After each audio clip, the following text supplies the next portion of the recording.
Welcome back. Settle in. Find a space where you'll be free to explore the past with us for the next few hours. Looking into the past is useful, especially in times of chaos, misunderstanding, confusion, and uncertainty. The past serves as a kind of blueprint. It shows us what we've thought before, how we've reacted to the same situations, what to do, and more importantly, what not to do. Right now, we stand on the precipice of a variety of paths forward. Many appear volatile. Only a few might be right. So, to give ourselves the best chance, we're going to have to step carefully into the future, while keeping one foot firmly in the past. Tonight, we'll examine our long relationship with those who have been described by many names: gods, angels, demons, star people, prophets, aliens, non-human intelligences. When profound change feels so close you could reach out and grasp it, it's worth remembering. For the entirety of human history, we have recorded interactions with beings that aren't us. They've manipulated us, ruled us, taught us, guided us. What we're experiencing right now isn't new. But to understand the key differences, we have to travel back, all the way back, to the beginning. From Göbekli Tepe to Stonehenge, the Sumerians to the Egyptians, Vimanas to Ezekiel's wheel, Gilgamesh to Jesus. And along the way, we'll try to identify that part of us that's never changed, the part that keeps telling the same story, in different forms, again and again. If you like what we do here at the Dreamland Motel, please like the content and subscribe to the channel. Let me know where you're listening from and what time it is for you. We always do read the comment cards. Tonight, you're checking into room 116. The key is waiting at the front desk. Let's start from the beginning. Ask 10 different ancient alien theorists what the earliest evidence for their ideas might be, and you'll get 10 different answers. Some will point to cave paintings, some will point to pyramids, others to megaliths, or to stories of gods descending from the sky in bolts of light. And they might all be right, in their own way. From our perspective, it's easy to look back at the distant past and imagine it all as one continuous era. The cave painting age, a single foggy chapter of prehistory when everyone lived the same way. But that isn't true. The gulf between some of these ancient sites is longer than the entire span between ourselves and the time of Christ. There is ancient, and then there is what the ancients themselves would have considered ancient. So we're not going to get lost in the weeds, arguing about what came first. We'll simply explore what humanity left behind, the earliest signs that we were already looking upward, already painting our questions onto the sky. And we'll do our best to remember how deep time really runs, and how imperfect our tools are for measuring it. Carbon dating is remarkable, but even it starts to stutter when you move back this far. Sometimes the rock remembers more than we do. Long before the first cities, Before kings and temples, humanity painted its visions onto the earth. Across the world, separated by oceans and millennia, the same shapes appear. Tall, otherworldly beings with radiant heads, hovering forms, discs, spirals, and figures rising into the air. They are the first attempts to describe the indescribable, the sky, and whatever lived within it.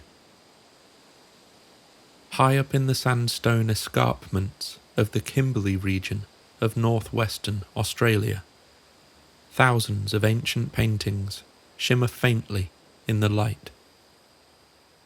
They are slender, elegant figures, long limbs, fine detail, tasselled belts and elaborate headdresses.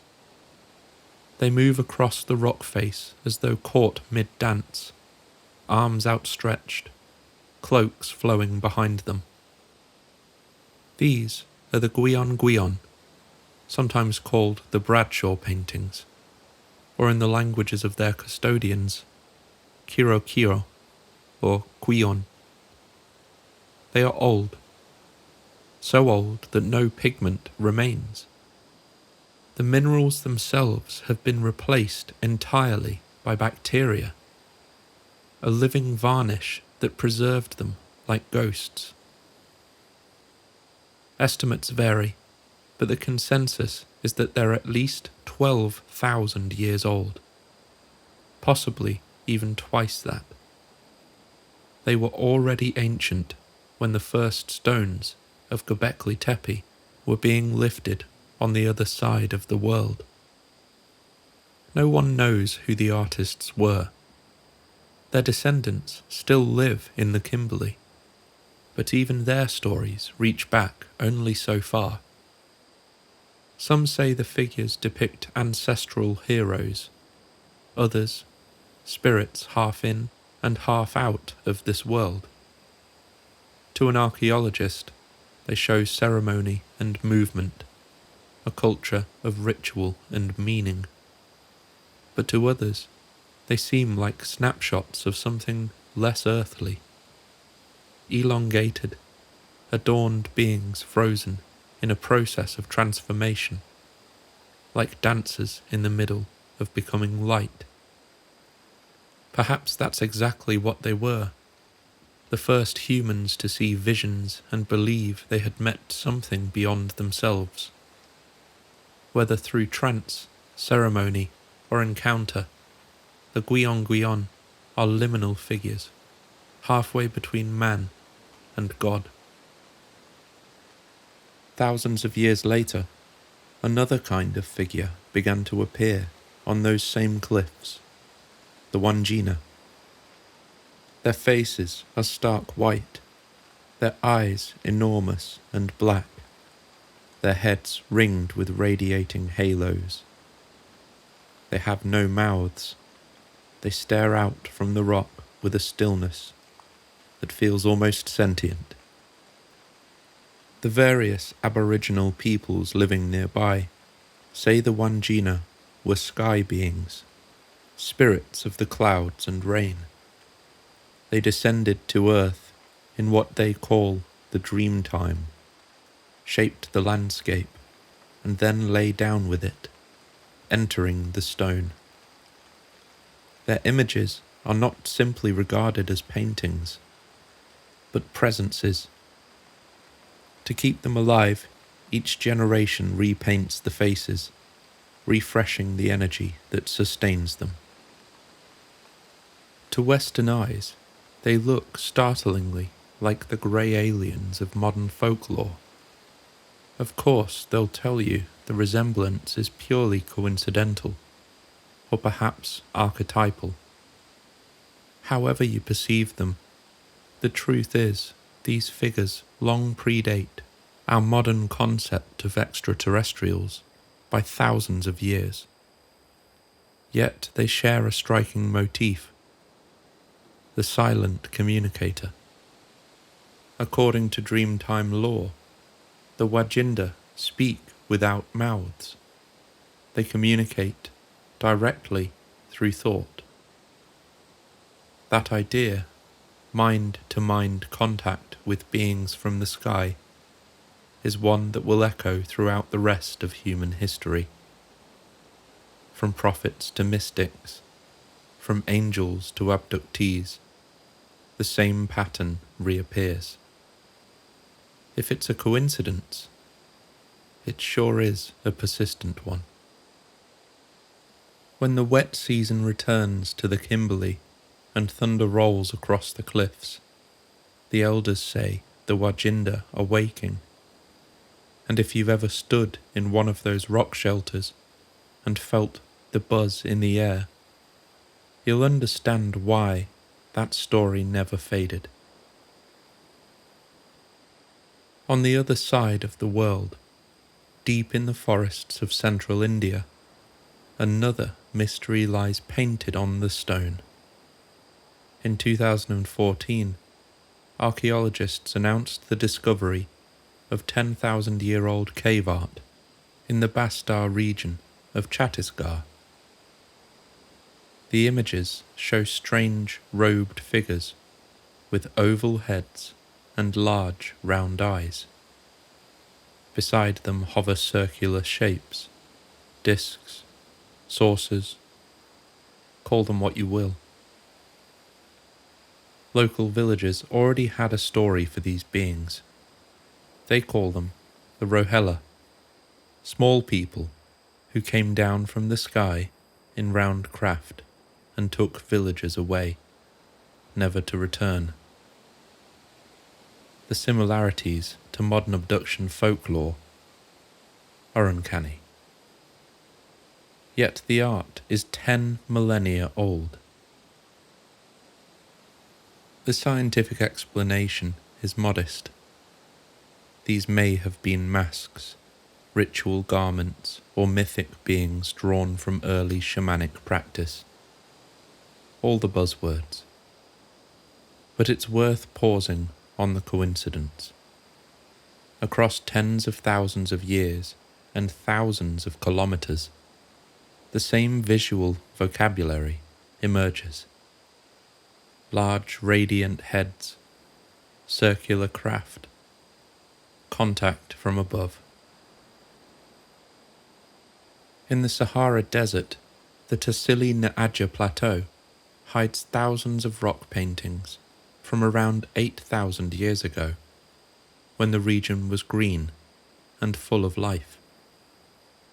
Among them are the round head figures, enormous, featureless beings with bulbous helmets and floating limbs, some shown hovering above smaller humans. They are surrounded by dots, rays, and swirling lines of energy. Mainstream archaeology interprets them as part of a ritual or trance tradition, early depictions of shamans in altered states, possibly under the influence of hallucinogenic plants. But ancient astronaut writers saw something else. Visitors, beings in suits, descending from the heavens. Whichever interpretation you favour, the feeling is the same. Humanity, at its dawn, was already in conversation with the sky. Across the ocean, in what's now Utah, the Barrier Canyon style of rock art tells a similar story. The walls of Horseshoe Canyon are lined with towering red figures, some over 2 meters tall, painted between 7,000 and 4,000 years ago. Their bodies are elongated, their eyes wide and hollow. Some are surrounded by tiny shapes that look like smaller entities orbiting them. Again, to archaeologists, these are spirits or dream figures from trance. To others, they are a meeting record, humanity's first depiction of contact. What I'm trying to say is that it doesn't matter what you call them. Human beings have been experiencing whatever this is since history began. Australia, India, Algeria, America. Different continents, different climates, different cultures. Yet the same language of form. Long-limbed figures, radiant heads, floating beings, spirals, discs, eyes. Either our ancestors were all having the same dream, or the same story was being whispered to them, retold in different tongues, under different skies.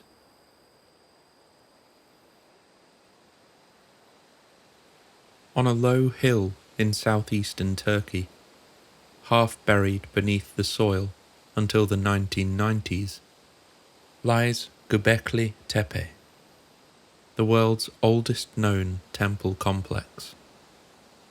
Massive T-shaped pillars stand in perfect circles, carved with vultures, foxes, scorpions and abstract signs that seem to belong to no known language.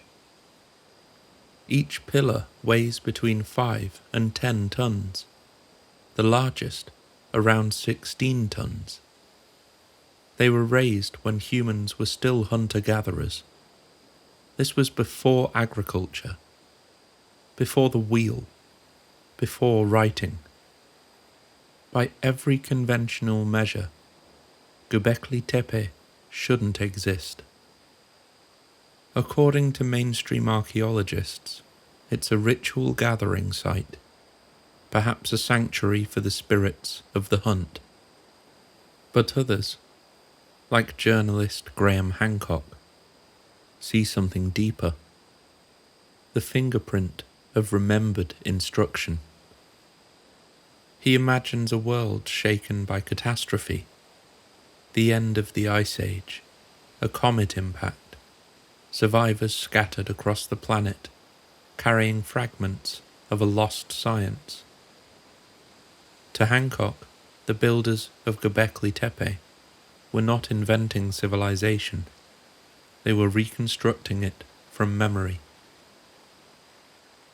On Pillar 43, the vulture, the scorpion, the headless man, he reads a star map frozen in stone, a message recording the date of the Younger Dryas impact, around 10,900 BCE. If that interpretation holds, the builders possessed astronomical precision that should have been impossible for a pre-agricultural people. They were charting the heavens thousands of years before any civilization we formally recognize. Even Hancock stopped short of naming extraterrestrials, but when pressed, he does admit the possibility that humanity's sudden leap in awareness, our ability to measure the sky and build in its image, might have been sparked by visitors. Not gods, but intelligences, perhaps travellers, who taught, guided, and reminded us of what we had once known. Maybe Göbekli Tepe was our first attempt to enshrine that contact, a monument to the moment knowledge returned. Each pillar a page of an unwritten book, preserving geometry, astronomy, and myth in the only material that could survive deep time, stone. To stand among those pillars is to feel something dissonant, a sight both impossibly old and strangely familiar. It suggests that the human story may not be one of slow invention, but of recovery. That what we call civilization could be the second verse of an older song, taught once, forgotten, and taught again. Thousands of years after Göbekli Tepe, Another circle of stones rose, this time on the wind-swept plains of southern England. We call it Stonehenge. To those who built it, it was never a name. It was a pattern, shadow, sunlight and sound, set to the rhythm of the heavens. At dawn on the summer solstice, the sun rises precisely between its trilithons. That's the two blocks with the one block on top that we all know. At midwinter, it sets along the same axis. Every block participates in that choreography. The sarsens, the great standing stones, weigh up to 30 and 40 tons each, hauled from the Marlborough Downs 20 miles away. The smaller blue stones, a much more reasonable 2 to 5 tons each, came from the Preseli Hills of Wales, 150 miles distant. And at its heart lies the altar stone, newly identified in 2024 as having come from the Orcadian Basin in north-east Scotland. That's over 500 miles away. A 6-ton slab, allegedly transported by sea on rafts across channels and tides we still don't fully understand. Archaeologists see a ceremonial calendar. Mystics see a temple of rebirth. Ancient astronaut theorists see something stranger. The continuation of a language first spoken in Anatolia, the language of alignment. The geometry of Stonehenge echoes Göbekli Tepe. Twin circles, cardinal orientation, the marriage of earth and sky. It's as if the knowledge had slept for millennia and then awakened here, renewed in another tongue. Was it preserved through migration, or whispered again by those who first gave it? Perhaps Stonehenge wasn't an invention at all, but a restatement, humanity remembering how to tune itself to the stars. Whatever its purpose, observatory, temple, or machine, one truth remains. By the Bronze Age, faith itself had become mathematics, and mathematics had become devotion. Across the sea, the same geometry blooms again, this time in Ireland. Newgrange rises from the mist like a buried sun. A narrow passage pierces its heart, and once a year, on the morning of the winter solstice, a shaft of light enters a roof box no wider than a man's hand, and floods the chamber in gold. It only lasts minutes, then darkness again, for another year. Its white facade was built from quartz carried dozens of miles from Wicklow, and curbstones weighing up to 10 tons line the base, engraved with spirals. Newgrange is allegedly a tomb. To the builders it was resurrection, the promise that light would always return.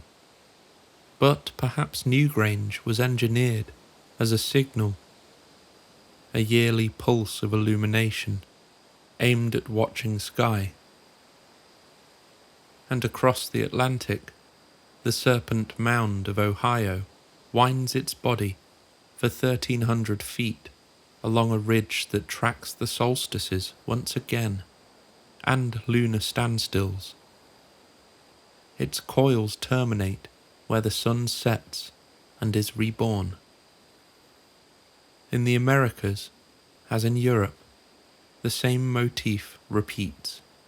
Serpents, spirals, suns, renewal. The geometry of life rendered on a planetary scale. These weren't shelters They were instruments, devices for measuring the heartbeat of the heavens.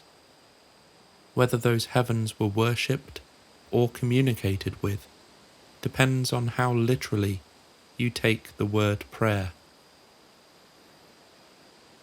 And high on the Bolivian altiplano, where the air is thin and the stars feel close enough to touch, lies Puma Punku, part of the Tiwanaku complex. Here the stones do not merely stand, they interlock.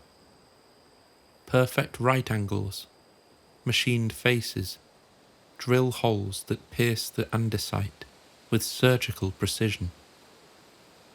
The largest block weighs an estimated 130 to 180 tons. The smaller H-shaped stones 10 to 20 tons, quarried 6 miles away and hauled to almost 13,000 feet above sea level. It is the masterpiece of Andean engineering, allegedly achieved with copper chisels and infinite patience. Ancient alien theorists believe it is evidence of lost high technology, sonic cutting, levitation, or guidance from those who mastered gravity itself. Local legend tells that the gods of Tiwanaku, led by Viracocha, descended from the sky to teach humanity how to build and how to live.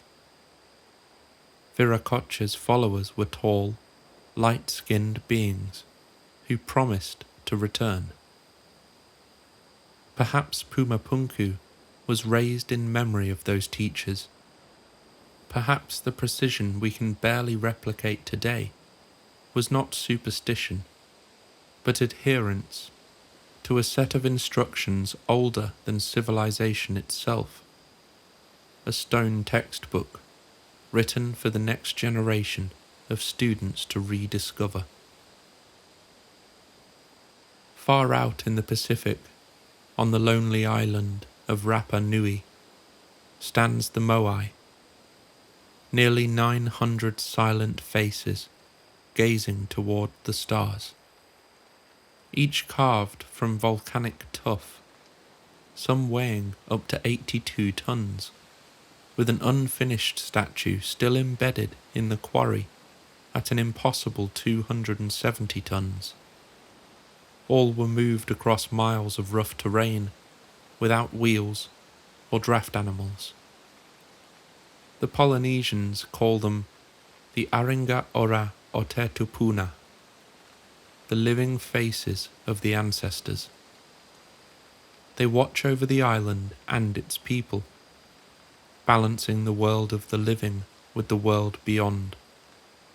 But to those who seek patterns across continents, the Moai fit neatly into the same geometry. Monumental heads, cardinal alignments, and celestial devotion. Polynesian navigation was guided by the stars. Their mythic origins speak of canoes descending from the heavens. Maybe the Moai commemorate not just ancestors, but visitors, teachers of the waves and the winds. Their eyes once gleamed with coral and obsidian that caught the starlight. At night they truly glowed. Stone transformed into stargazers, keeping vigil until the teachers return. And in the desert of southern Peru, the earth itself becomes scripture. Across the Nazca Plain stretch hundreds of immense geoglyphs, spiders, hummingbirds, monkeys, geometric spirals, and one lone humanoid, coincidentally with big round eyes, nicknamed the astronaut. The lines run for kilometers, etched just 15 centimeters deep into the red soil, visible only from the air. Conventional archaeology says they were ritual pathways or pleas for rain, offerings to gods of fertility and water. But, to us, they are the most literal message humanity ever wrote to the sky. Symbols large enough to be read from orbit, or landing markers for craft that once returned.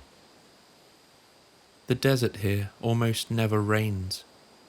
The lines have remained undisturbed for 2 millennia, as if the earth itself is protecting its own messages.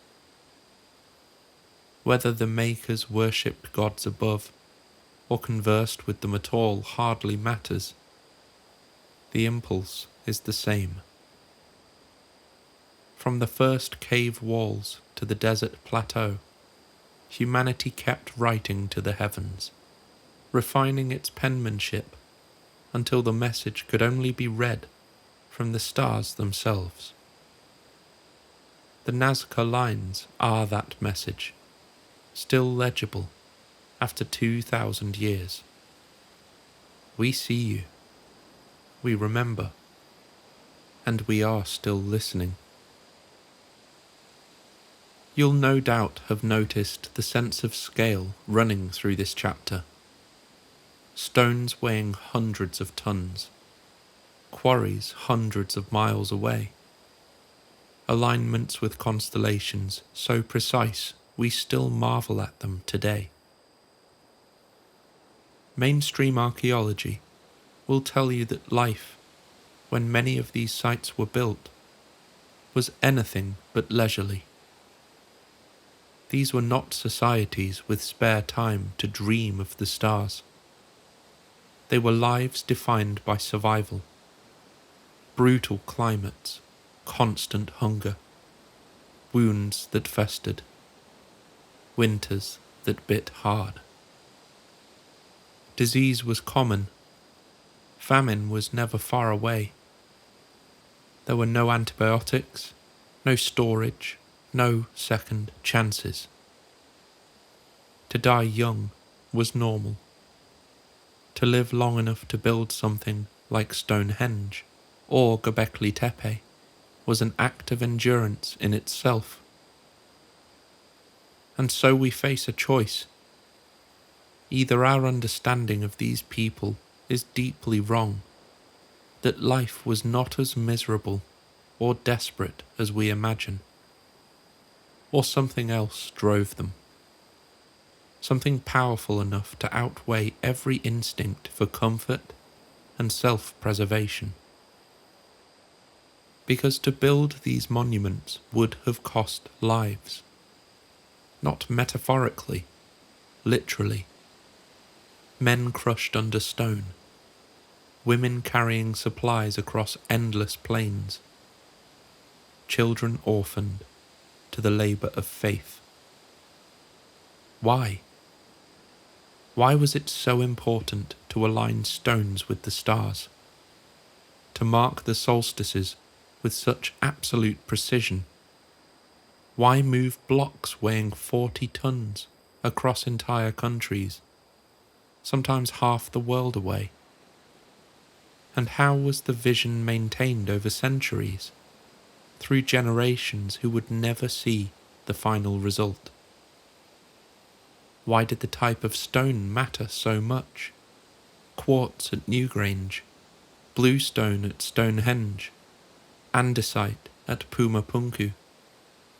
Materials chosen as if for their resonance, as if the builders believed certain stones sang more clearly to the heavens. We don't know, and maybe we never will. But in our age of convenience, where a fingertip moves mountains of data and a button brings light, it's worth asking whether our comfort has dulled something essential. Perhaps what we call impossible is only impossible for us, because we've forgotten what it means to be driven by something greater than survival, greater than even reason itself. To our ancestors, dragging a 6-ton stone 500 miles might have been a sacred act, a blessed relief from the grind of daily struggle, a purpose that reached beyond hunger and fear, and in that way, a dialogue with the divine. Or perhaps they weren't acting from faith at all. Perhaps they had seen something, an event in the sky so profound it demanded a lifetime of tribute. Beings of light, visitors, teachers, call them gods, angels, or something else entirely. Whatever they witnessed, it moved them so deeply that they built the world's first monuments in its honor, and in doing so, left us a map of wonder carved in stone. And so I ask, why? What did they see high above the horizon? What was worth dying for? If the internet disappeared tomorrow, how much of our recent history would truly survive? So much of what we know now is stored not in stone, but in the cloud. Lines of code, fleeting data. Our largest and most stable structures, the concrete skeletons of cities, the faint residue of satellites in orbit, would remain, yes. But after 10,000 years, imagine someone trying to piece together who we were. They'd find our towers, our bridges, perhaps even our nuclear signatures. But our culture, our stories, our inner world would be almost gone. That's perhaps our relationship to the most ancient parts of our own past. We see only what was carved deep enough to endure. And the deeper we look, the more the picture changes. It wasn't until humanity learned to trap thoughts in symbols, to write, that memory began to resist time. With that, prehistory ended, and history truly began. And almost immediately, the stories changed. We stopped just painting what we saw and started recording what we believed.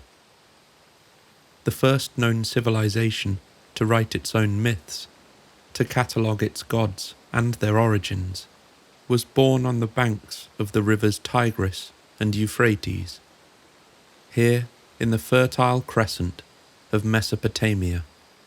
Humanity built its first cities: Uruk, Eridu, Nippur.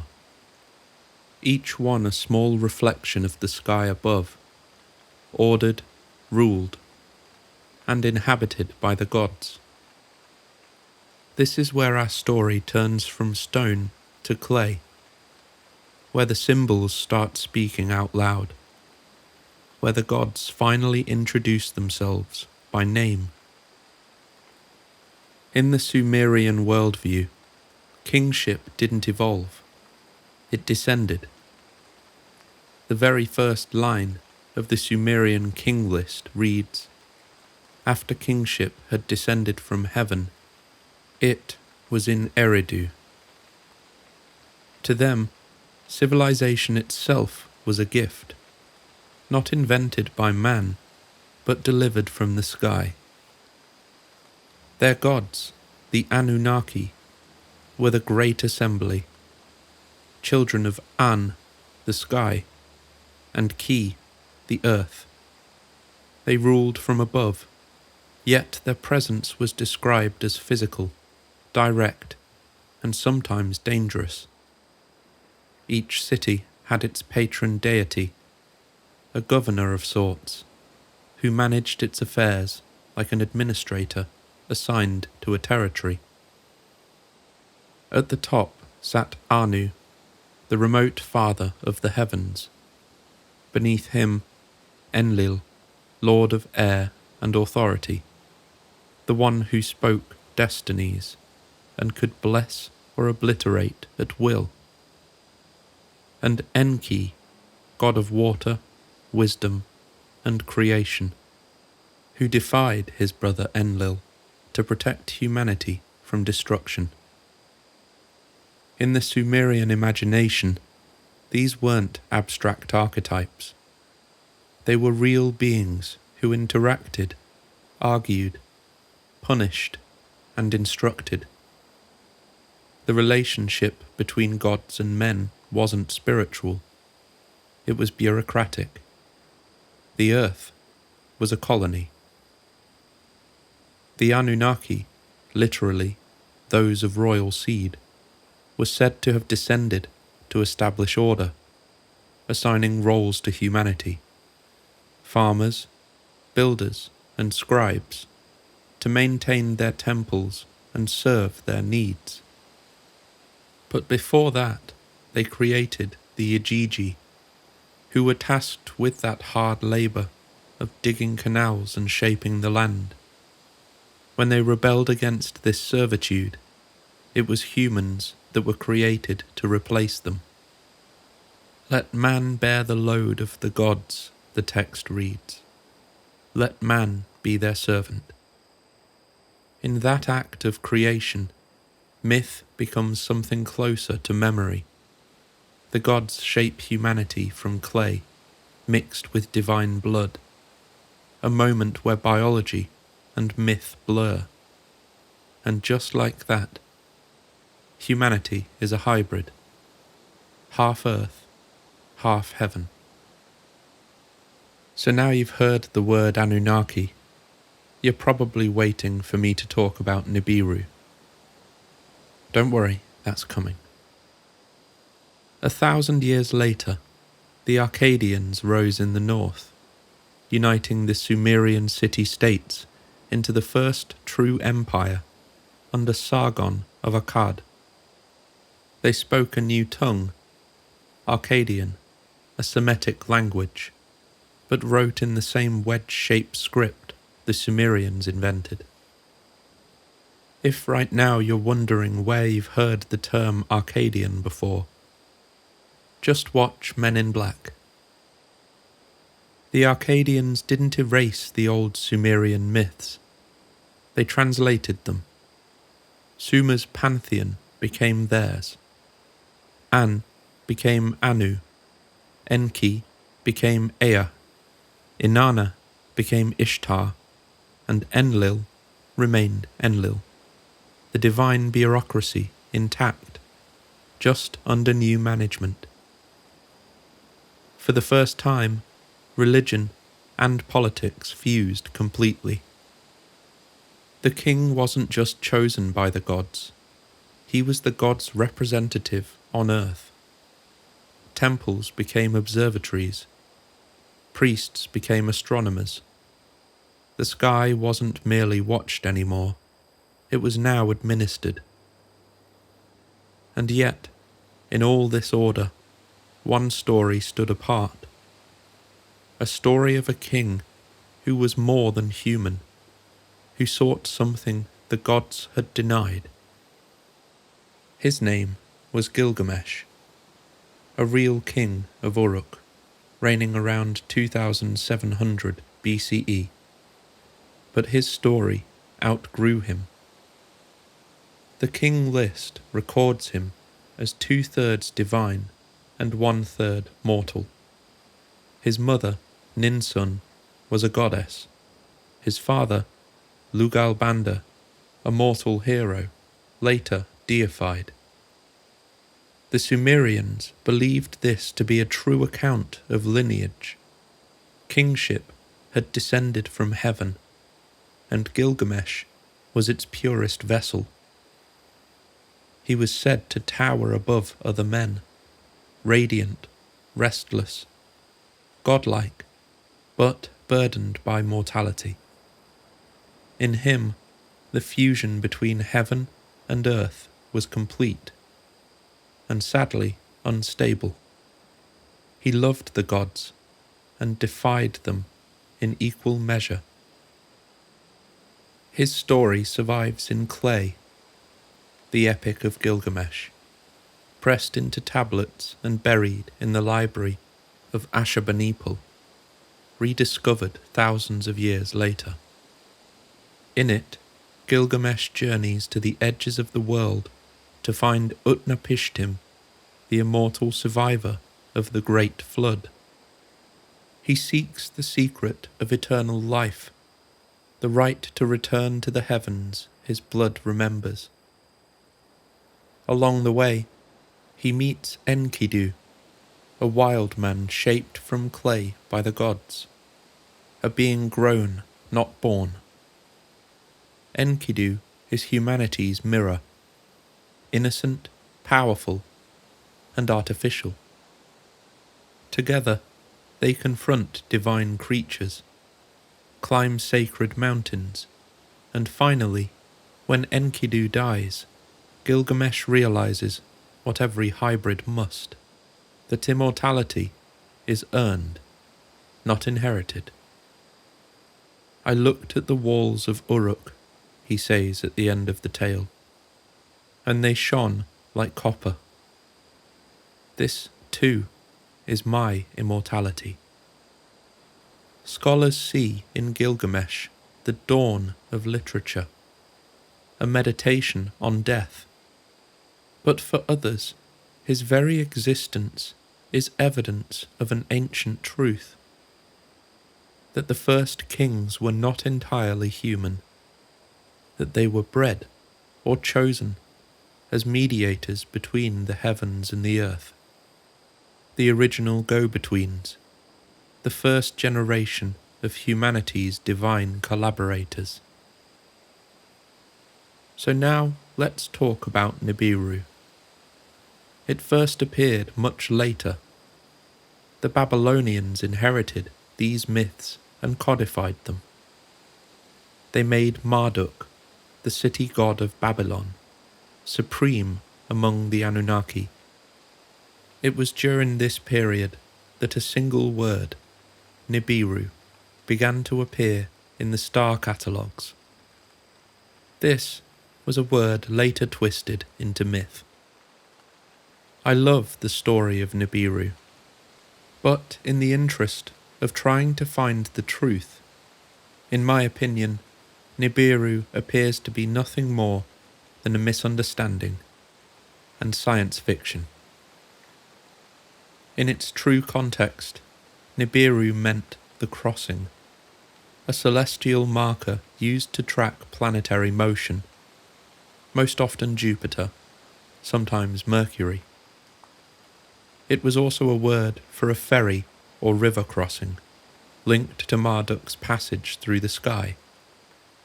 It never referred to an undiscovered world beyond the known planets. The ancient Sumerians recognized only 5 planets: Mercury, Venus, Mars, Jupiter, and Saturn, along with the Sun and Moon. No 10th planet, no hidden orbit, no alien homeworld.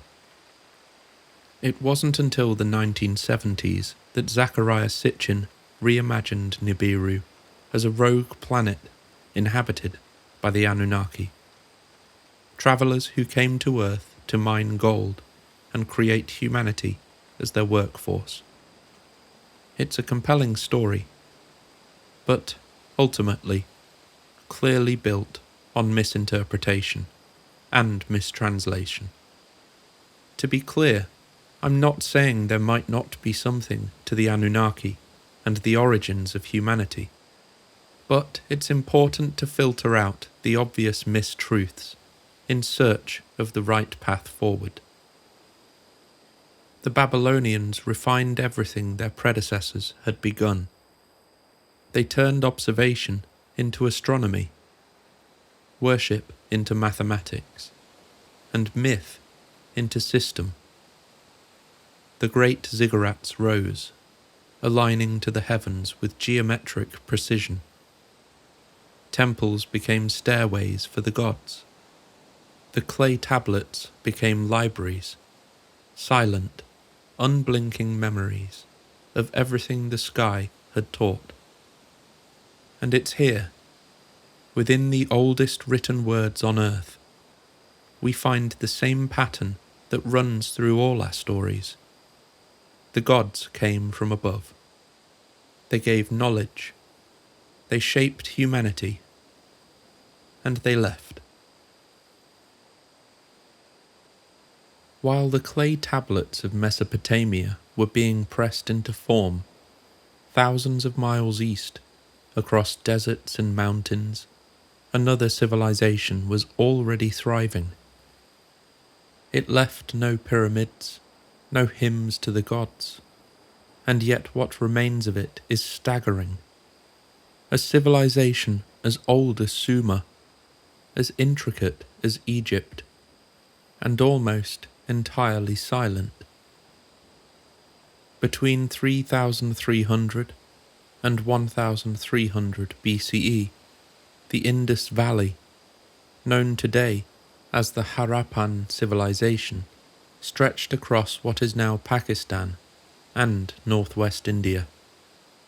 Its great cities, Harappa, Mohenjo-daro, and Dholavira, were laid out with mathematical precision. Streets once again aligned to the cardinal directions, drains running beneath every house, wells and reservoirs built to a standardized scale.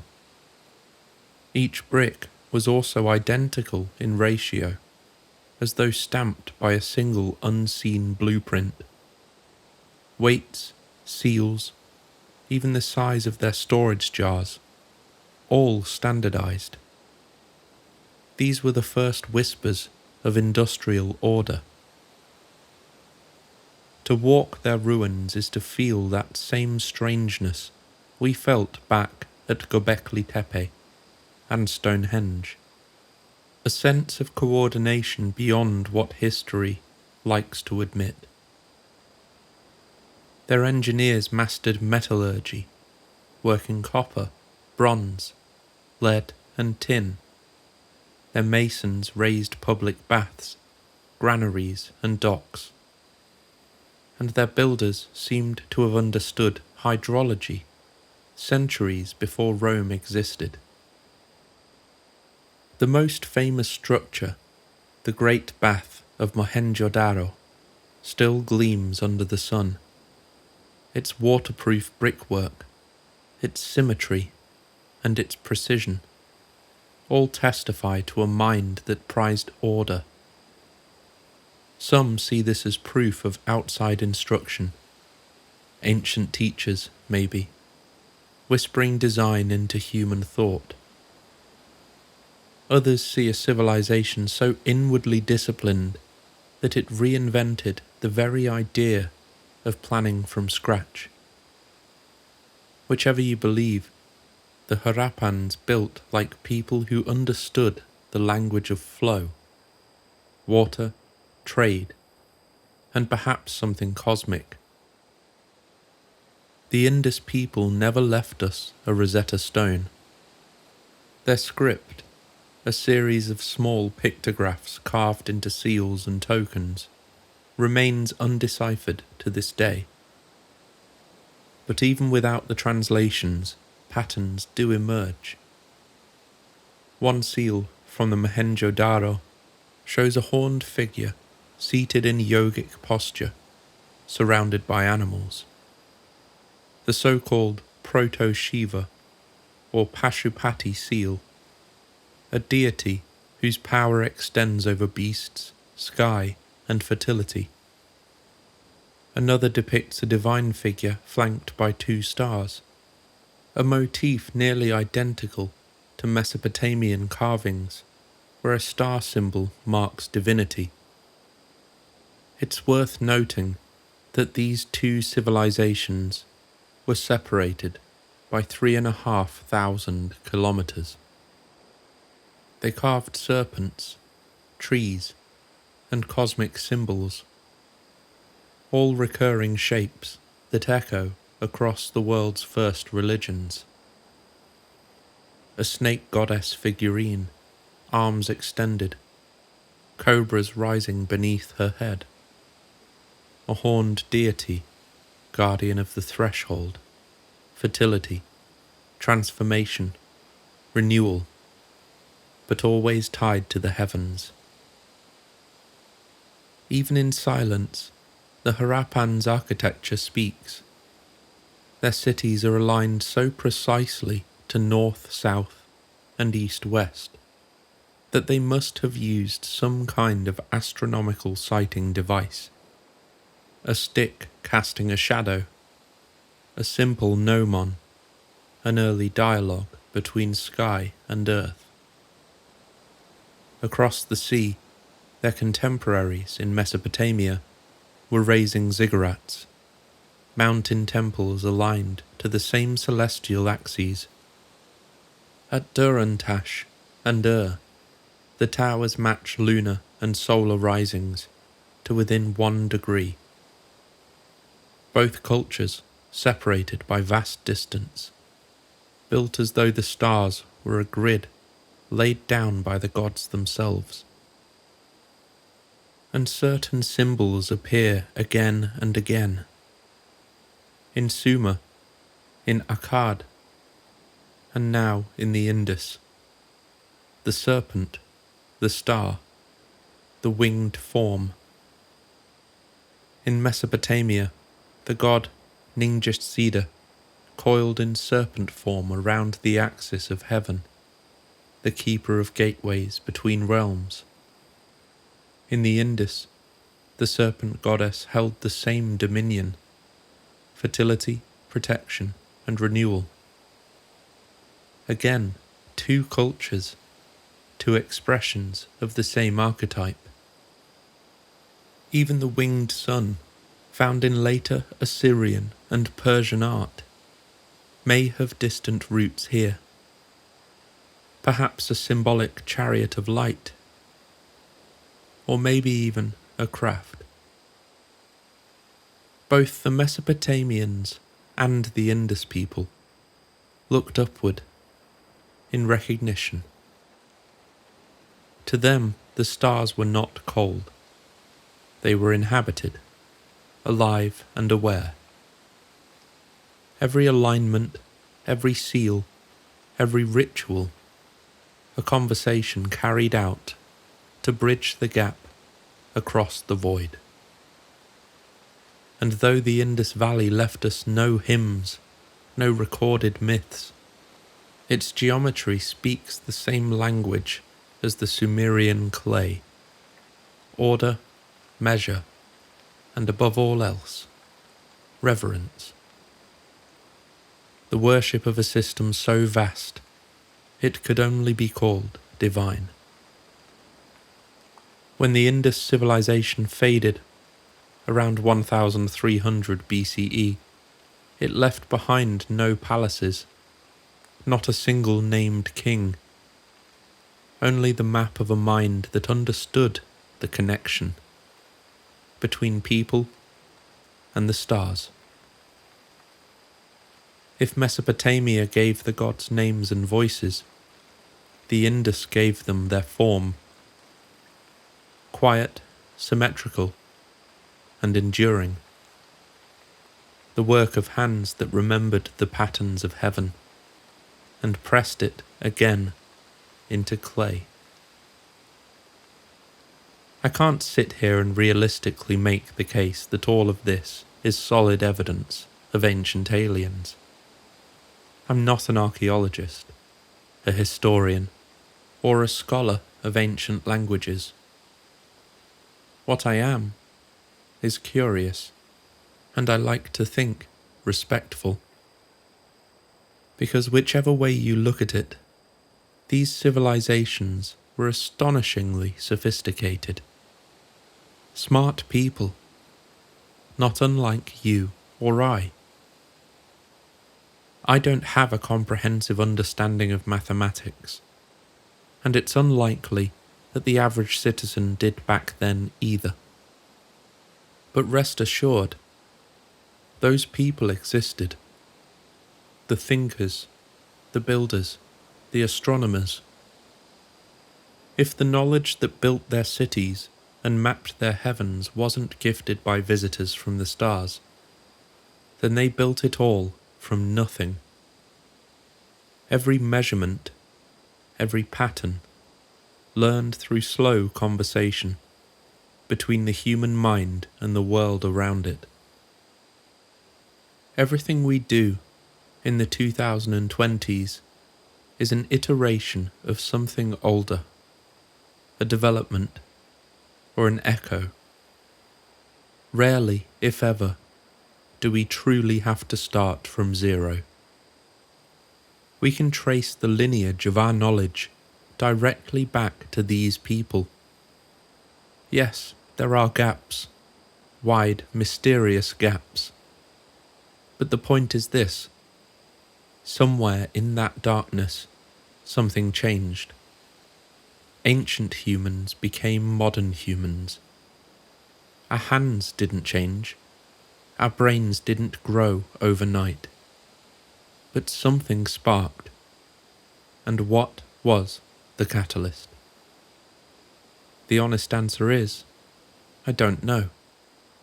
That's the realm where wonder begins. The space where we're free to imagine that maybe we were visited. And not just once, but for a very, very long time. The tales carved in stone and pressed into clay do seem to reflect that idea when viewed through the right lens. But there are other interpretations, and I'd never want to diminish the brilliance of these people who came before us. The ones who may have built entire worlds of knowledge on their own, without a single written record to lean on.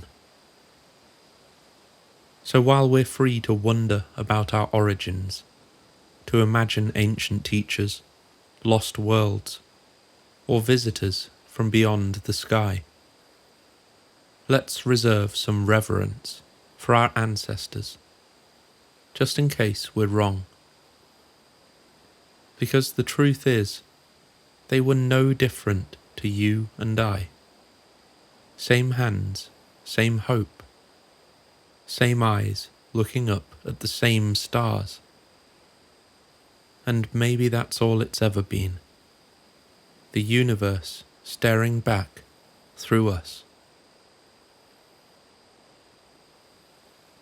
Few civilizations in history inspire more fascination or speculation than ancient Egypt. Their monuments seem eternal, their mythology cosmic, their achievements so vast that even today we struggle to truly grasp them.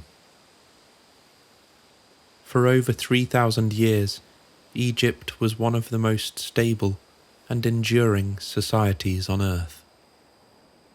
Dynasties came and went, sand buried cities and uncovered them again. Yet the rhythm of civilization continued almost unbroken. The Nile rising, the temples shining, the sun returning each morning, just as promised. Ancient Egypt wasn't just a culture, it was an organism that learned how to live in perfect synchrony with the cosmos. Their understanding of time, mathematics, astronomy, medicine, and architecture remains one of the great miracles of the ancient world. They didn't merely record the heavens. They literally built them, stone by stone, right there along the banks of the Nile. The Egyptian creation myth was not all dissimilar to those we still worship and believe today. Creation began with light, but before anything existed, there was the infinite sea, what they called the waters of none. From it rose the Benben, the first mound of land, upon which the sun god Ra emerged to speak the world into being. Every pyramid that followed was a reflection of that moment, a man-made horizon where the sun could be reborn.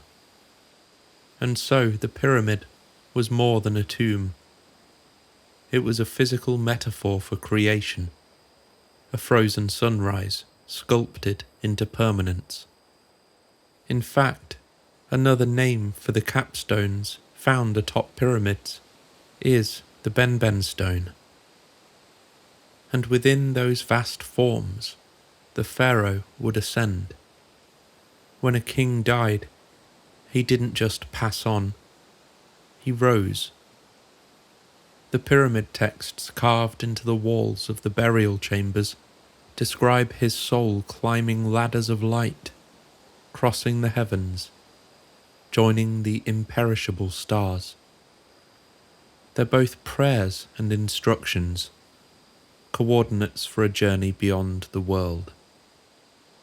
Mainstream historians read them as religious poetry, but read closely. They sound almost technical. Measurements, directions, gates, portals, ladders, each describing a transition between planes, or perhaps between dimensions. The Egyptians did not see this as fantasy. It was physics expressed through myth. They didn't separate science from spirit. Both were one and the same. And then there are the pyramids themselves. The Great Pyramid of Khufu rises from the plateau at Giza, as if grown from the rock beneath it. Over 2.3 million limestone blocks, each weighing up to 70 tons, stacked with such precision that modern laser instruments struggle to find an error greater than a fraction of a degree. Its base is almost perfectly level, less than 2 centimeters of variation across a span of 230 meters. Each side faces exactly true north, true south, true east, true west. A precision so extraordinary that it was not surpassed for millennia. Somehow, 4,500 years ago, a people without iron tools, pulleys, or the wheel created an object of absolute mathematical purity, an artificial mountain of geometry and intent. Even the internal design seems deliberate beyond comprehension. Shafts aligned to specific stars: Orion, Sirius, circumpolar constellations, which are constellations that never set below the horizon, depending on your global position. In addition, these shafts display angles corresponding to celestial cycles and distances reflecting planetary ratios. In short, this demonstrates a level of astronomical understanding that wouldn't be matched for thousands of years. It's okay to say that we don't understand how they did this. But it's okay to speculate. It's okay to perhaps entertain the idea that this could have been something more. For the modern mind, this level of precision feels almost impossible without advanced tools. And yet we're led to believe the Egyptians did it, again and again, across centuries, always guided by the same unseen logic. In building the Great Pyramids, perhaps they built something even greater, the biggest mystery in human history. Each morning, the sun rose anew from the east, sailing across the sky in Ra's solar bark. Each night, it journeyed through the underworld, the Duat, to fight the serpent of chaos, Apophis, and be reborn again. To live in Egypt was to live inside that eternal rhythm. Death wasn't an ending, it was part of the same circuit. Everything reflected this belief: the architecture, the art, the rituals, even the landscape. Temples were aligned with the path of the sun.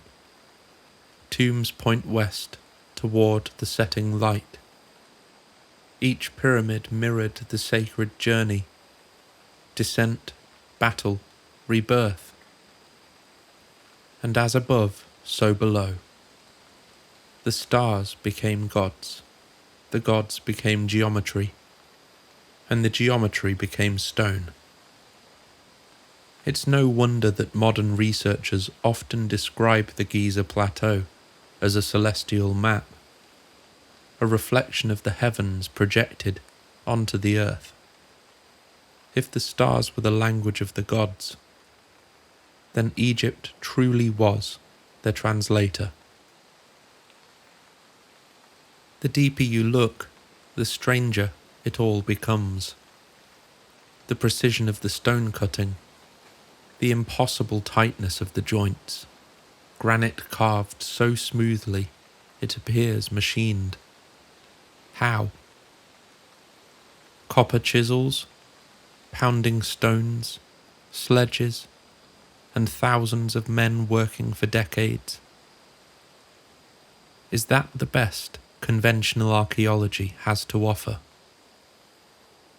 To move and position blocks of this size, with such flawless alignment, required not only genius, it required something else. A kind of knowledge that feels both ancient and advanced. Whether that knowledge came from observation, intuition, or instruction, we can only guess. Some theorists believe the pyramids themselves were machines and not at all tombs. Vast harmonic structures that resonated with the earth itself, converting sound or vibration into energy. They've also been labelled as stargates, metaphysical launch pads designed to open bridges between this world and the next. As wild as that theory may sound, it may also be the closest description we have to how the Egyptians understood the pyramids themselves. And while no evidence conclusively proves those claims, the fact that the question remains open says something profound. The mystery has survived longer than any civilization that tried to solve it.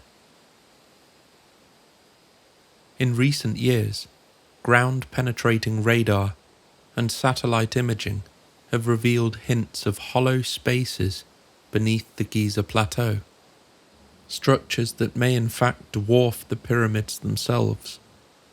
Though it's worth noting, these rumours circulate once or twice a decade.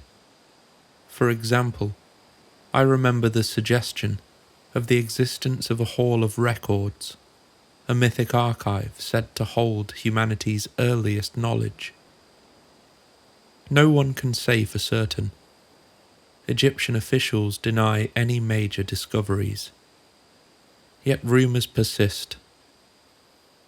Deep tunnels beneath the Sphinx, sealed doors hidden in bedrock, voids waiting patiently in the dark. Perhaps the desert is keeping its secrets on purpose.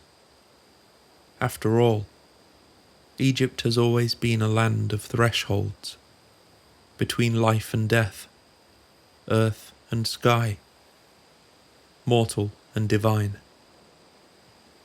Why should its mysteries end at the surface?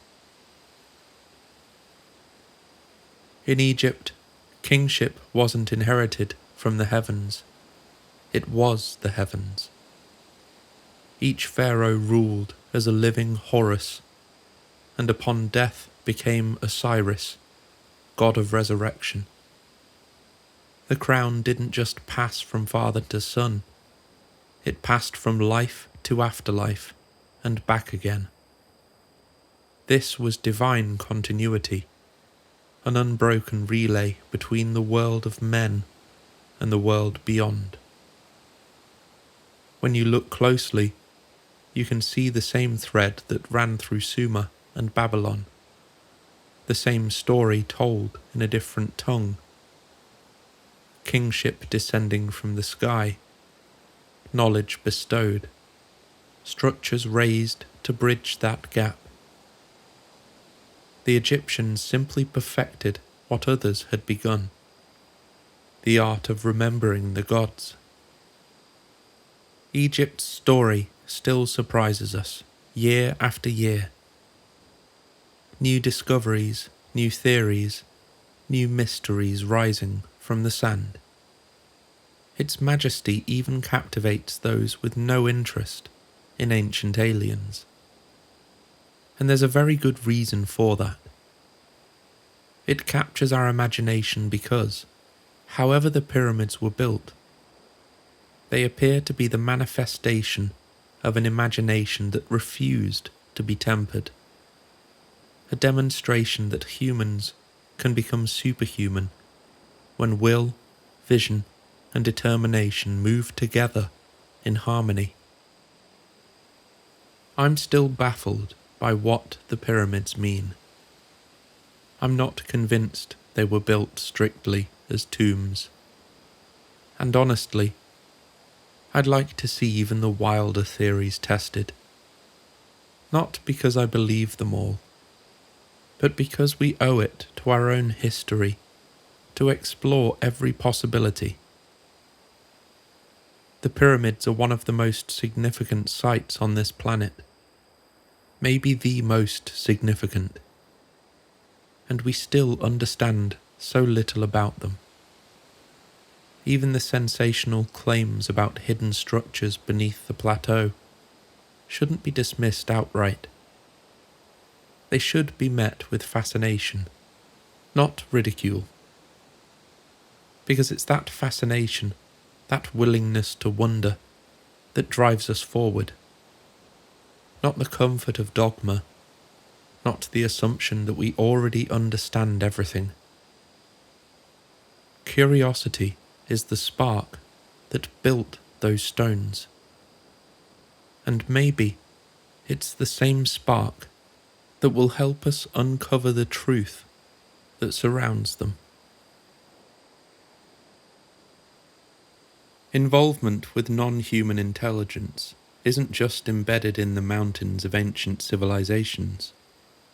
Some argue it has shaped the very foundation of our spiritual thought, influencing the most important text humanity has ever produced. Texts that still guide billions of people today. Enshrined within the world's mainstream religions, Christianity, Judaism, Buddhism, Hinduism, and Islam, are accounts so extraordinary they could easily be viewed through a ufological lens. To be clear before we begin, I'm not religious in the traditional sense, and as with much of tonight's journey, we're speculating. We're not here to diminish belief, but to explore it.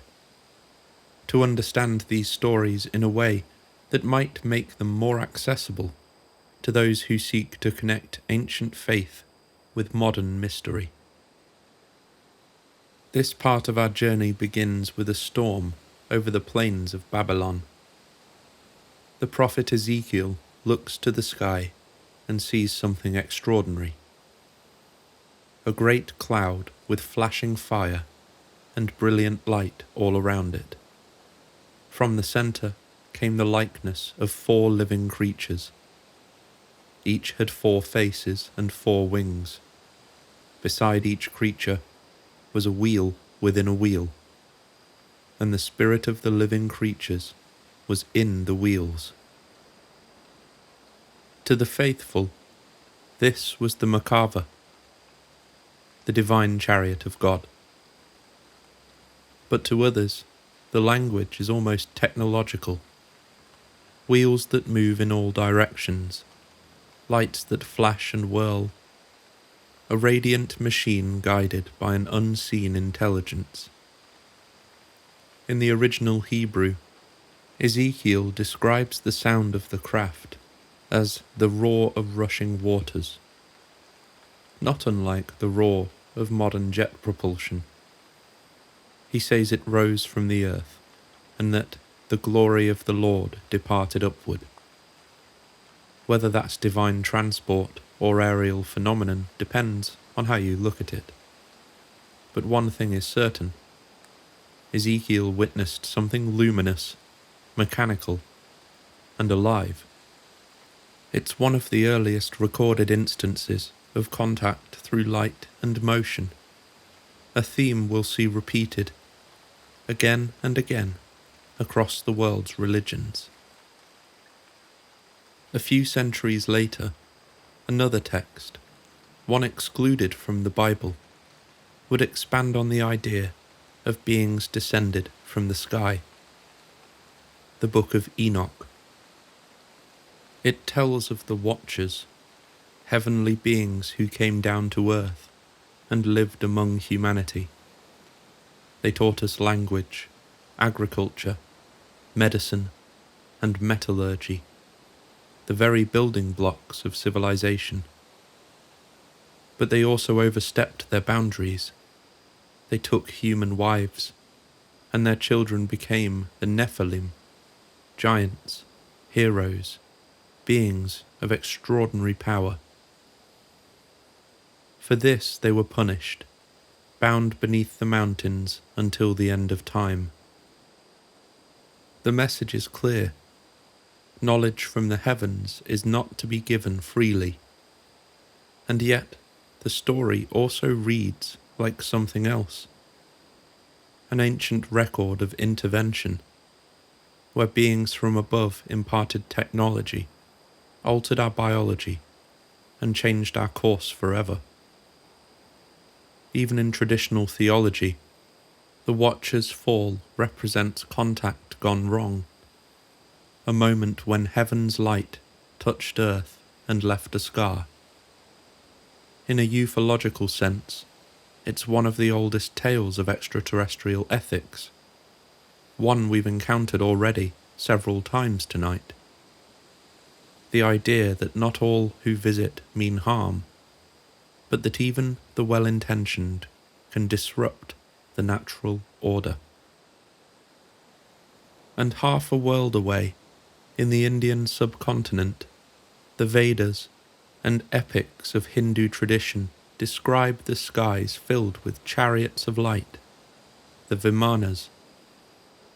These weren't metaphors, they were mechanical flying palaces, aerial vehicles used by gods and heroes alike. In the Ramayana, the demon king Ravana steals the Pushpakar Vimana, a radiant craft said to resemble a bright cloud in the sky, and travel wherever its pilot desired. It glows, it flies, it carries entire armies between continents. Later Sanskrit texts, like the Mahabharata, describe aerial battles between gods, chariots armed with weapons that sound eerily like energy beams or even nuclear blasts. Whether these were literal machines or poetic descriptions of celestial power, the imagery is strikingly consistent. Radiant vehicles, fire without smoke, and once again beings who descend from the sky to intervene in human affairs. In both spiritual and speculative interpretations, the gods of India were not abstract ideals. They were present, traversing the heavens in visible, luminous form. And in Buddhism, the sky is populated with what they call devas, celestial beings whose very name means radiant. They dwell in layers of heaven, each one closer to enlightenment, and sometimes descend to guide or test humanity. The Buddha himself is said to have ascended to these realms during deep meditation, returning with knowledge that transcends both birth and death. And in Tibetan tradition, enlightened beings travel in rainbow bodies, forms of pure light that appear and vanish like comets in the sky. The parallels are gentle but unmistakable. Ascension, transformation, and flight. Light taking form, consciousness transcending matter. To modern ears, they sound almost like descriptions of energy beings, perhaps even the non-physical intelligences some researchers believe interact with humanity today. In Islam, the Prophet Muhammad experienced a journey unlike any other, one that took him from earth to the highest heaven in a single night. The Quran describes how he was carried from Mecca to Jerusalem on the back of a radiant creature called Al-Buraq, whose name means lightning. In later writings, Buraq is described as a white being with wings and the face of a woman, a hybrid form that glowed so bright it illuminated the horizon. Each stride carried it as far as the eye could see. Guided by the angel Gabriel, Muhammad ascended through 7 heavens, encountering prophets who had come before him, and finally stood in the presence of the divine.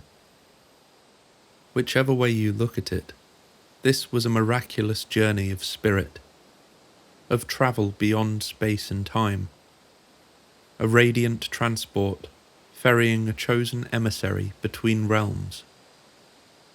These stories carry the same themes: light, flight, and transformation. Across continents and centuries, these stories have shared a single language. Machines or beings that descend from the sky. Transformation of the physical and the spiritual. Ezekiel's wheels of fire, the Watcher's descent, the flying Vimanas of the gods, the luminous devas of the Buddhist heavens, the lightning-fast Buraq of Muhammad's night journey. Each describes contact with something beyond the human, and most notably, something intelligent and capable of flight. Different names, different cultures, but the same vocabulary. Wheels, wings, clouds, and fire. The divine as light, the sky as the threshold. We're talking about what the origin of faith may actually be. The attempt to describe a relationship with something not of this world, using the only language available at the time. The way we describe the indescribable has never been easy. In ufology, modern-day whistleblowers face the same problem prophets may have faced thousands of years ago, trying to put into words imagery that has no place in our reality. Imagine being asked to describe a 7-sided triangle, or a colour that doesn't exist, or, as Ezekiel once tried, a wheel within a wheel. Something so far removed from the context of daily life that language simply collapses. These events sit beyond the limits of comprehension, and without context, description becomes impossible. The best we can do is reach for metaphor. And that's what these ancient tales feel like to me. The same human struggle we face today, to describe the unimaginable in only the terms available to us, to translate something vast and otherworldly into symbols our minds can grasp. For now, at least, there's no way around it. It remains the realm of you have to see it for yourself in order to truly understand. And I can believe that. Back then, they used the language of their time. Chariots, angels, serpents, clouds of fire, to give others even the smallest fraction of what they had seen. And somehow, across millennia, those fragments still carry meaning, enough to remind us that what they saw was real to them, and that might be the closest any of us can come to the truth.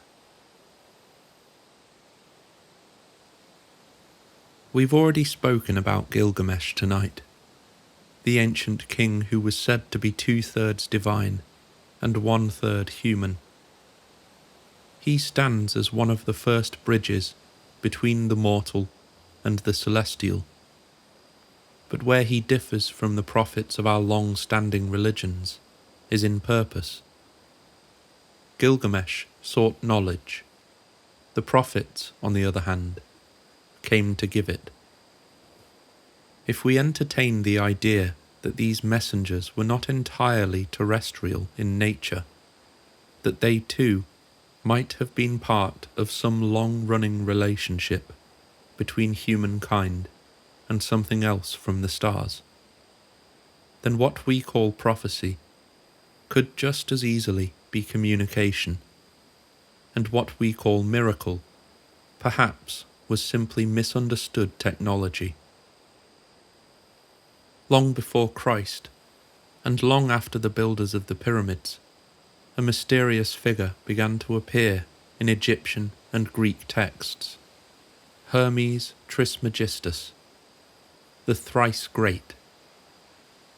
He was neither fully Greek nor fully Egyptian, but a fusion of Hermes, messenger of the gods, and Thoth, keeper of wisdom and language. He spoke of the universe as a living mind, a cosmos infused with spirit, and left behind a series of writings known as the Hermetica. These texts describe a being who descends from the stars to enlighten humanity, bringing sacred geometry, astrology, alchemy, and the art of transmutation. The language is deeply spiritual, yet strangely technical. He speaks of light as substance, vibration as the key to matter, ideas that, in a modern context, sound almost like energy physics. To the ancients, Hermes was divine intellect embodied, and to esoteric scholars, he was the first form of a cosmic messenger, a hybrid of flesh and photon, walking among men. And to the dreamers of today, he is an early prototype for the teacher from the sky, one who arrives, imparts the codes of creation, and departs before his presence becomes myth. Hermes leaves behind no grave, only words. And words, as we've learned, appear to be the most durable technology we've ever created. From there, the lineage continues. The next and most enduring figure in this archetype is Jesus. In the canonical Gospels, his origin is miraculous, a conception not of man but of spirit. He teaches peace, forgiveness, and the divine spark within us all. But what stands out, even to the casual observer, are the signs. The lights in the sky, the voices from above, the transfigurations, the radiant beings who appear beside him. At the moment of his baptism, the heavens open and a presence descends like a dove. During his ministry, clouds carry him, voices speak from nowhere, and light becomes his signature medium. At his death, the earth quakes, the sky darkens, and his body vanishes from the tomb. And at the end of the story, he rises into the air, physically ascending, witnessed by others as he disappears into the clouds. If you're a believer, these are miracles of divine power. And if you're a different kind of believer, they read like a record of contact. A being not of this world, here briefly, performing acts beyond the scope of human capability, then returning to the place from which he came, promising to come again. In modern ufology, that promise resonates strangely. Behold, he is coming with the clouds, and every eye will see him. An image that some interpret as literal, not symbolic. A second arrival not of spirit, but of ships. A return rather than a resurrection. If so, what we call salvation might simply be recognition, the reunion between student and teacher, species and source. Across the ocean, another radiant figure appears. Quetzalcoatl, the feathered serpent. To the Aztecs and Toltec peoples, he was the bringer of knowledge, mathematics, astronomy, agriculture, and writing. He arrived, taught, ruled with wisdom, and then, like all the others, departed, promising to return. His name itself describes duality, bird and serpent, heaven and earth. He is said to have descended from the planet Venus, appearing as the morning star. His temples align precisely with its rising. When his work was done, he self-immolated, transforming into light, and his heart became Venus itself, blazing in the dawn sky. For those who see the fingerprints of otherworldly intervention, Quetzalcoatl is an almost perfect candidate. A teacher from the heavens, radiant, capable of flight. Even the feathered serpent motif has parallels, an ancient symbol for beings who can move through air as easily as through the underworld.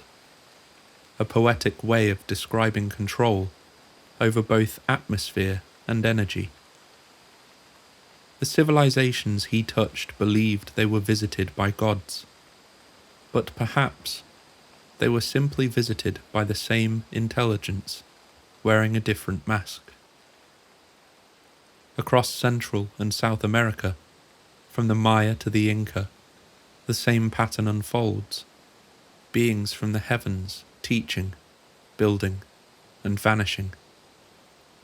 The Maya aligned their cities to Venus, the bright star of rebirth. The Inca's god, Viracocha, rose from the waters and returned to the sky. And the Aztecs believed this age would end the same way it began, with the gods descending once again from the sky. The further back we look, the clearer the pattern becomes.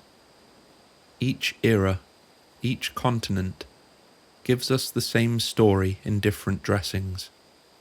A being descends from the sky, radiant, compassionate, and powerful. They teach, they heal, they demonstrate mastery over nature. Then they vanish, often into light or cloud, promising to one day return. Miracle becomes technology, Prophecy becomes memory. Religion becomes the fossilized record of an encounter. The psychologist Carl Jung once suggested that UFOs might not be physical at all, but psychic projections, archetypes made manifest by the human mind. But what if it's the other way around? What if the archetype exists because it was real? Because once we met the beings that inspired it, and we've been trying to describe them ever since. If we strip away the robes and the language of theology, the prophets of history start to look a lot like envoys, emissaries from somewhere else. Hermes descending to share the code of creation, Jesus shining with light not of this world, Quetzalcoatl, the winged teacher whose heart became a star. They all fit a pattern too deliberate to ignore, a pattern that spans continents, cultures, and millennia. If there truly are intelligences beyond Earth, and if they've been interacting with us for thousands of years, then perhaps these weren't isolated visitations at all. Perhaps they were part of a long-term project, a curriculum in which humanity was slowly, gently shown who we could become. And when they left, they didn't vanish.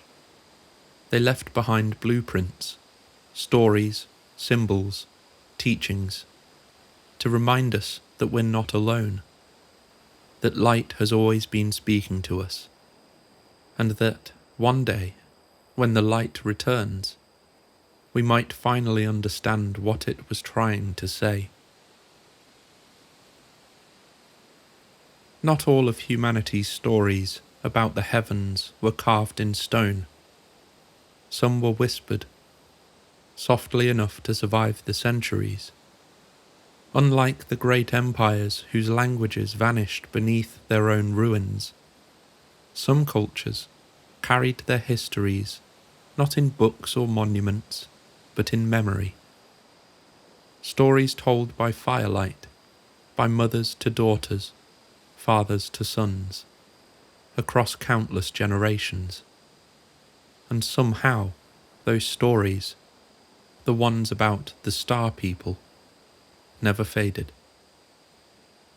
They exist to this day in living traditions across the world, Native American, Aboriginal, African, Eastern. Each tells the same essential truth, that humanity is not alone, and perhaps never was. Among the indigenous peoples of North America, the idea of a star nation is not a metaphor. It is ancestry. The Lakota, Dakota, and Nakota Sioux believe that every person is born with a Wanagi, a star spirit. When we die, that spirit returns to the sky, travelling the Milky Way like a road back home. The Big Dipper points the way. The Cree say their ancestors came from the stars as light beings who took on human form to guide the first people. The Hopi trace their origins to the Pleiades. They call it the Chehukon, the place of our ancestors. To them, the constellations are not distant objects at all, but celestial clans, with whom they still maintain relationship through ceremony and story. Even now, elders tell of visitors from the sky, not as mythic beings, but as family returning from far away. The stories never describe invasion or conquest, only kinship. The star people are portrayed as helpers, healers, watchers.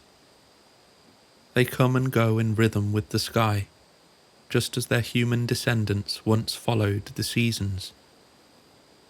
One Lakota prayer ends with the phrase, Mitakuye Oyasin. We are all related. And in that phrase, the line between heaven and earth dissolves. We spoke in our first chapter about Australia's oldest known art, the Wangina and the Guion cave paintings of the Kimberley.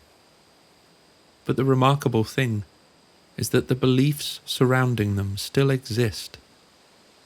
The Wangina are still venerated as living ancestors. They are said to have come from the Milky Way, sky beings who descended to shape the land, call the rains, and breathe life into humanity. Each year, these paintings are carefully refreshed with new pigment, not to preserve history as art, but to renew the spiritual presence of the Wangina themselves. They are not relics of a dead religion. They are part of a continuous relationship with the sky, unbroken for tens of thousands of years. Across Australia, similar stories resonate. The Seven Sisters Dreaming, a tale shared by many Aboriginal nations, tells of 7 ancestral women chased across the land by a sky being before ascending into the heavens to become the Pleiades stars. Some versions say a silver cord or a beam of light carried them upward, an image eerily similar to stories told halfway across the world. In these cultures, the sky is a map of family. The ancestors are up there, and down here, in one eternal conversation. In West Africa, the Dogon people of Mali have long spoken of the Nomo, amphibious, luminous beings who descended from the sky in a vessel that spun and thundered. They brought with them knowledge of agriculture, astronomy, and language, and, most curiously, knowledge of the star Sirius and its invisible companion, Sirius B, long before modern science confirmed its existence. The Dogon viewed the Nomo as teachers, the ones who organized chaos into order. They came from the star of deep beginning, as they call it, and they promised to return when the world was ready for renewal. And today, Dogon priests teach the cosmology of Sirius as sacred knowledge, and the annual Sigi festival honors the original descent of the Nomo, a celebration of a relationship with the stars that has never truly ended. In Mesoamerica, the legacy of Quetzalcoatl, the feathered serpent, continues to ripple through indigenous spirituality. Modern Nahua, Maya, and Mixtec traditions still honor him as a cultural ancestor, a being who came from the heavens to teach, to heal, and to remind humanity of its celestial heritage. Even now, at dawn on the spring equinox, thousands gather at Chichen Itza to watch the sunlight ripple across the pyramid steps, forming the illusion of a serpent descending from the sky. And farther east, the same pattern continues. In Tibet, the concept of the rainbow body, a state of luminous transformation achieved by enlightened masters, describes beings who dissolve into light and transverse the heavens. In Shinto tradition, the kami descend from the sky to interact with humanity, travelling on beams of light, or through shimmering gates, known as tori. And in parts of Mongolia and Siberia, shamans still honour the Tenga, sky beings who guide their visions and protect the balance between worlds. Again, different names, different languages, but always the same story. Messengers from above who come to teach and to restore. Perhaps the best ideas stick to us like glue, across tens of thousands of years, through migration, colonization, and upheaval. Some stories simply refuse to die. Maybe it's because these cultures, the ones who carried them, refused to let them die. They preserved not just their lands, but the memory of the sky. They resisted the infection of forgetting. They stood apart from the consuming gravity of empire and orthodoxy, from the Western instinct to explain everything until the magic is gone. While the world changed around them, these people remembered. They remembered that we come from somewhere beyond this place, and that perhaps we are still in conversation with it. The phenomenon of non-human intelligence doesn't just transcend borders and continents. It transcends time itself. Call them what you will. The beings painted on the walls in the Kimberley, the visitors described in ancient Sumer, the gods who stepped down from the heavens in Egypt. It's clear that across millennia, we've been witnessing the same phenomenon seen through different eyes and languages. Every generation has its own name. Gods, teachers, spirits, angels, demons, star people, aliens. And now we've given it a new one, NHI. What fascinates me most about this latest term is that it might be the first honest admission that we truly don't know what we're dealing with anymore. Non-human intelligence. 3 words that say everything and nothing. They could mean any of the names that came before: a god, a messenger, a creature of light. It's an acknowledgement that, for all our progress, we may actually understand less about reality now than we did 10,000 years ago. And strangely, that feels like a step forward, a return to humility, a door opening rather than closing. Of course, there's a quiet irony in that definition. By naming them non-human, we exclude one of the most intriguing possibilities: that these visitors might, in fact, be human. Perhaps a breakaway civilization, perhaps travellers from our own future, coming back to remind us of what we once knew. Culture, belief, and religion have been entwined with this mystery since the very beginning, since the story of Adam and Eve itself. And in part 2, we'll explore how those same beliefs continue to shape the phenomenon today, how faith and fear intertwine within the halls of power, how some in government still whisper of demons, how secret societies and occult philosophies have quietly guided scientific ambition, even within the walls of NASA. Maybe it's about revelation more than it is about technology. And what happens when the old gods finally return, not to the temples, but to the sky. Thanks for joining us here at the Dreamland Motel. If you enjoyed our journey through the epochs, please like, subscribe, and share your thoughts down below.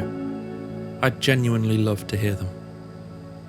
Let's stir the coffee pot, leave the porch light on, and wait to see what drifts in from the dark.